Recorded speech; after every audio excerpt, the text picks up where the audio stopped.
two.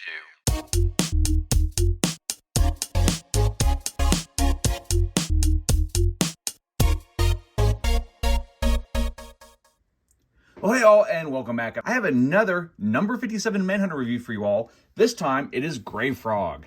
Now, if you remember, I did a review of Manshark and one of their old bots, and you can check out the review in the link below. So quickly, we've got an illustration in the box, we've got some two frog heads, we have variation in design, and going off the shark figure, I can kind of guess, we have a little base here and all that we will actually only have one frog, but we have the ability to make multiple styles of it. So let's go ahead and check out what's in the package.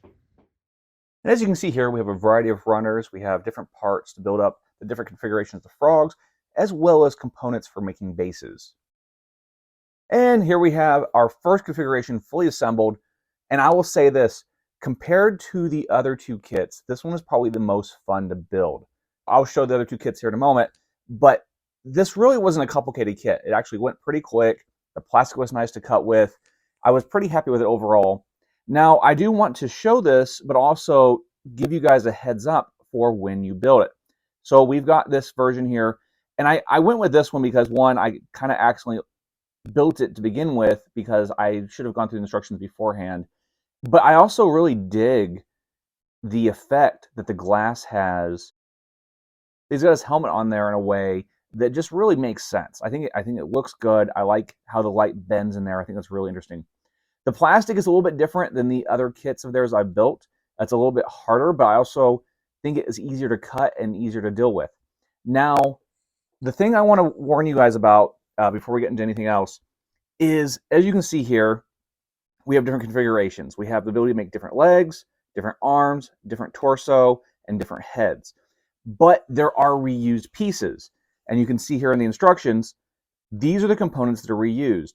The issue with that is that you have to take stuff apart, which can be done.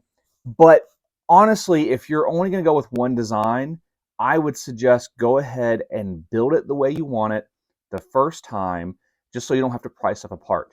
It'll just make it a little bit easier in the long run, and you'll be able to find the specific set of instructions you want to run with. But let's go into articulation. Now, this is going to change a little bit based on what you put on it. But we've got a little backpack here. Doesn't really articulate. It rotates on a peg, but that's just because of the way it's mounted. We have these two shoulder propellant units. They're on a ball joint. They can kind of wiggle around.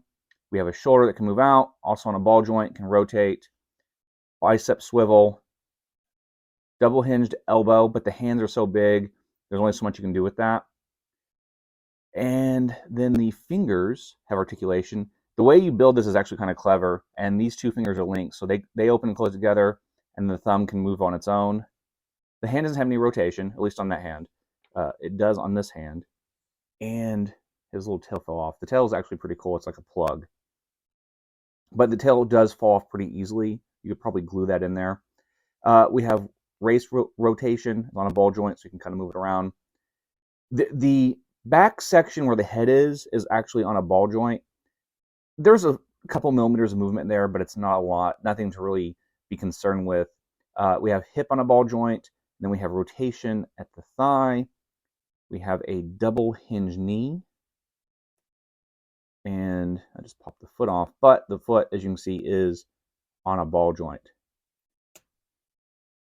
But yeah, you can pick your configuration, the version you like best, build that. But then if you get tired of that, you actually can pry it apart and change up the design.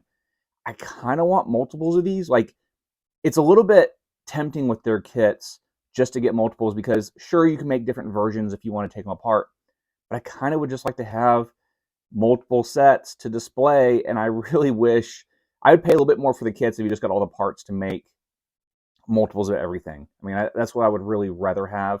But even though for the price point, I think around $30, this is still a pretty fair kit. It looks good. The painting on the head is nice. I'm not usually a fan of stickers, though I wouldn't mind having a few stickers with this one just to pick out things like on the scope and stuff. And speaking of scope, so go ahead and set him here. And I'll just show you guys closer the accessories. So we have these other kind of frog heads. Have this one. He actually has a cigar. He's pretty cool. And then 3 of the same head, completely unpainted. So if you want to do your own painting. We have this sort of, it's a neat little blaster. It's almost like it's got some fluid-filled idea in there or something, but it's neat, a little retro looking. And then we have this cannon here, which can actually fold up.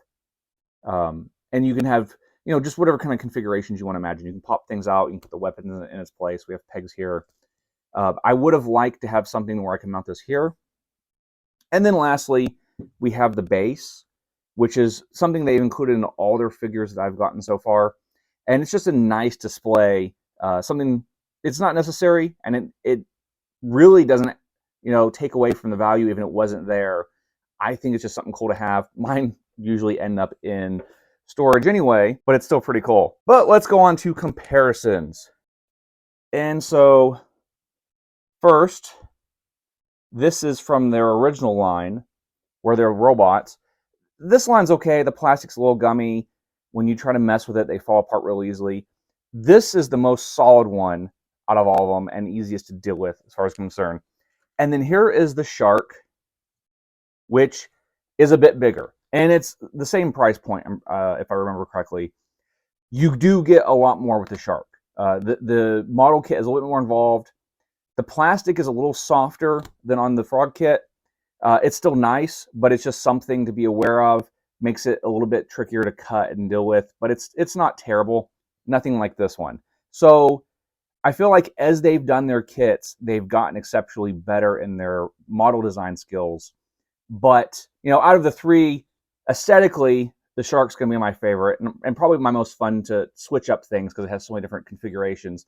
And the frog will be my second, but the frog was the most fun to build and most fun to fiddle with. And of course, this guy, he looks cool, but as soon as you start posing or switching it out, armor falls off. And you don't want to glue it just because the whole point is customization. They come with so many parts, you can mix and match. So anyway, I'm pretty happy with this kit. But let us know in the comments below if this is worthy of your collection. Like and subscribe, and we'll see you all next time.